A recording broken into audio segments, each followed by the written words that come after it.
In a recent podcast interview, Emma Watson was asked about JK Rowling, and she said, "It's my deepest wish that I hope people who don't agree with my opinion will love me. And I hope I can keep loving people who don't necessarily share the same opinion with." Oh, and that's nice of you to say after years of basically throwing JK under the bus. And JK was basically like, that bitch doesn't know what reality is. She's been rich since she was 10. Well, she didn't say that, but what she actually said was, like other people who've never experienced adult life uncushioned by wealth and fame, Emma has so little experience of real life, she's ignorant of how ignorant she is. She'll never need a homeless shelter. Is she ever likely to need a state-run rape crisis center that refuses to guarantee an all female service? To find herself sharing a prison cell with a male rapist who's identified into the women's prison? No. You really don't want to get on a writer's bad side. I'm sure JK sounds much more lovely than that. I just feel like doing accents poorly today.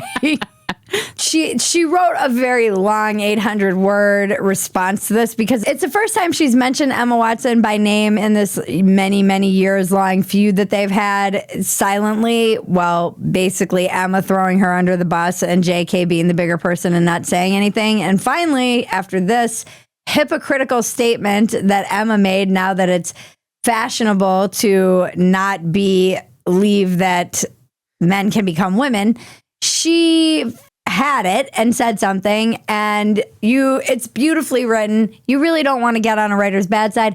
It's like I've always said, never a writer. I believe I've said that many times on this podcast. And my husband said to JK Rowling, who responded to him? He stole your line. He stole my line, and then he gets accolades. Yeah, this is patriarchy, so crap. This is evidence of the patriarchy. I don't care. I love that she responded to him. It's so cute. And he was like, ooh. And then he started getting dunked on by a bunch of people. And he was like, oh, wow, this is like really interesting to observe. And I was like, yeah, welcome to my world. He's like, I know. And it's a fraction of like what you and what someone like JK gets.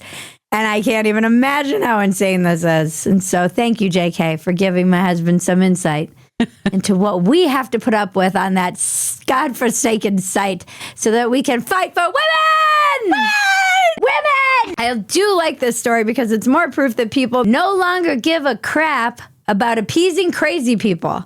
JK Rowling is a huge reason why we're able to speak freely right now. I talked about this in my piece for Unheard about the gift of fear, how America doesn't have a JK Rowling, where we would be with this gender stuff if we did actually have someone like Oprah, who from the get was like, this is crazy and bullshit and no, which was JK Rowling, and has never backed down from that. And therefore, Turf Island exists for a reason. It's so weird to think about how we have had to count on the rich to be rich enough to be uncancelable for us to be able to eventually say what we want to say and what is actually reality. Because Chappelle, Rogan, and JK Rowling, despite being attempted to be canceled, are examples of people who kept going because they were uncancelable. That's a tough word to say. So they kept that language in the zeitgeist, and they kept the Overton window. They were trying to just close the Overton window. They weren't even trying to move it. They were trying to just shut it down. No discourse. You're not allowed to talk about this. And it really did help the rest of us, little guys like me, continue to speak up. Because if they canceled Rogan, we would have been kicked off YouTube back in 2020 and 2021 instead of just being sent into the backwaters for a couple of years to do some penance. It really did help the rest of us, truly. If they were already too big to fail and too rich to care. But they all had kind of, FU money. But we can't live in a society where you have to be rich enough to afford morals and be able to stand up for truth. That's not gonna last very long, our society. But more people side with JK than Emma now. And everybody's are completely gone. I don't give a shit. I don't think a few years ago, JK Rowling would have called out Emma to that degree. But JK was basically like, Emma's only saying something now because she's noticed that a full-throated attack on me is not as fashionable as it once was. The truth of the matter was, as is being evidenced in the UK protests and protests all over the world, and everything that's happening in America, way more people are actually on the side of men can't be women than are not. Imagine that. They're just not afraid to say it. They're not afraid they're going to lose their job. People were terrified that they would lose their job, and some people did lose their jobs, or family members, or got kicked out of different groups. And so everyone's like, F it, I don't care anymore. What? What am I, a racist? I'm transphobic? I'm homophobic? I'm whatever. People are done with it. Yes, I am. Thank you. Okay, I'm done.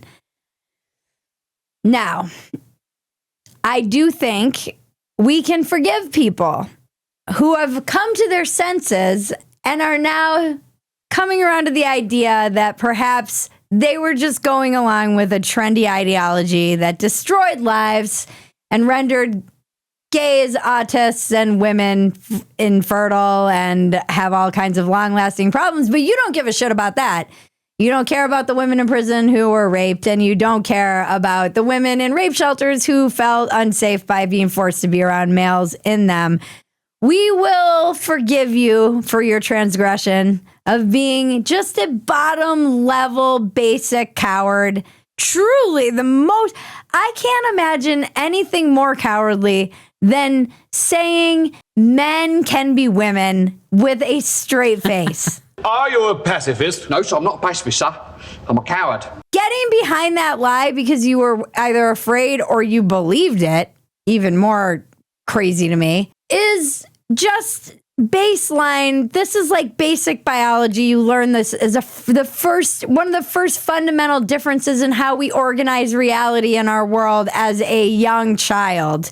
And you're going to go along.